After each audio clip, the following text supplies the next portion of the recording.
어제 발표된 9월 경제 동향에서는 경기 부진 앞에 전반적이라는 단어를 하나 더 붙여서 전반적 경기 부진 평가를 내놓았습니다.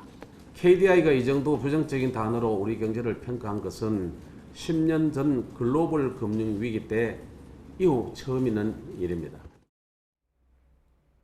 네, 팩트체크 이가혁 기자와 함께하겠습니다. 한국개발연구원 KDI가 전반적 경기 부진이라는 심각한 표현을 쓴 건 10년 만에 처음이다. 오늘 아침 자유한국당 최고위원회에서 나온 이 발언을 검증하겠습니다. 이가혁 기자, 네. 10년 만에 나온 게 맞는 말입니까? 사실이 아닙니다. 네. KDI는요, 이렇게 매달 경제 동향을 진단해서 보고서를 내놓는데 이 경제 상황을 간단히 요약해서 문장으로 설명을 해줍니다. 전반적 경기 부진이라는 표현을 쓴 것은 10년 만이 아니라 4, 5년 전에도 꽤 있었습니다. 네. 이렇게 찾아보면 2012년에도 13, 14, 15년에도 이렇게 볼 수가 있습니다. 네, 그러면 경기 부진이라는 말 앞에 전반적이라는 단어를 붙이는 게 더 경제 상황이 좋지 않다라는 걸 의미하는 건 맞습니까? 김 의원은 이 전반적이라는 표현을 붙이는 것은 수출, 투자, 소비 모두 회복될 기미가 없을 때 등장하는 단어라고 주장했습니다. 네.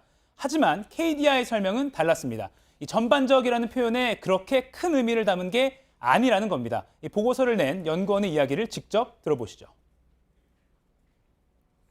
지난달하고 큰 차이는 없는 거죠. 저희가 항상 똑같은 말을 쓰기가 어렵고 아주 미묘하게 큰 차이는 없지만 전반적으로 부진이 확산되는 모양 같다. 그 정도 의미를 이제 제공하려고 했던 거고 해석을 할 때 부진이라고 판단하기에 지난달보다는 좀 수월했다. 그 정도 차이는 있을 수 있는 거죠. 네, 그러니까 어떻게 보면 좀 과장된 표현을 써가면서까지 김 의원이 그럼 지적하려고 했던 내용은 뭡니까? 네, KDI가 이번 달 보고서에서는 예전과 달리 이 수요가 위축된 점을 강조했습니다. 이 점을 근거로 김 의원은 문재인 정부의 소득 주도 성장 실험이 2년 만에 소득도 줄고 소비도 줄어드는 역설적인 결과로 나타났다. 이 점을 국책연구기관이 공식적으로 선언한 것이다. 이렇게 주장을 했습니다. 네, 그러니까 소득 주도 성장이 사실상 실패했다 뭐 이런 얘기인 건데 이 말은 맞는 말입니까? 이번 보고서 내용을 이 말씀하신 대로 소득 주도 성장 실패와 연관짓는 것은 무리로 볼 수가 있습니다. 네.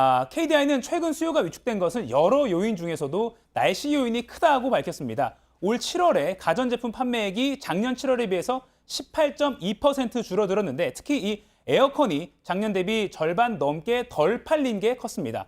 올여름이 작년 여름보다는 덜 더웠기 때문에 여름철에 가전제품 판매액을 끌어올리는 게 에어컨인데 이게 판매가 주춤했던 겁니다. 네. 이 통계 작성 이후에 처음으로 마이너스를 기록한 이 물가 상승률도 올해 말 이후에는 반등할 것으로 예상했습니다. 이 KDI 관계자는 이 소득 주도 성장이 효과 없다고 선언했다는 것은 좀 너무 나간 분석이다라고도 했습니다. 우리 경제가 현재 어려운 상황인 것은 이견의 여지가 없어 보입니다. 또 소득 주도 성장에 대한 견해도 다양합니다. 다만 이 원인도 해결책도 복합적인 만큼 이 과장된 견해는 좀 걸러낼 필요가 있어 보입니다. 네, 팩트체크 이가혁 기자였습니다.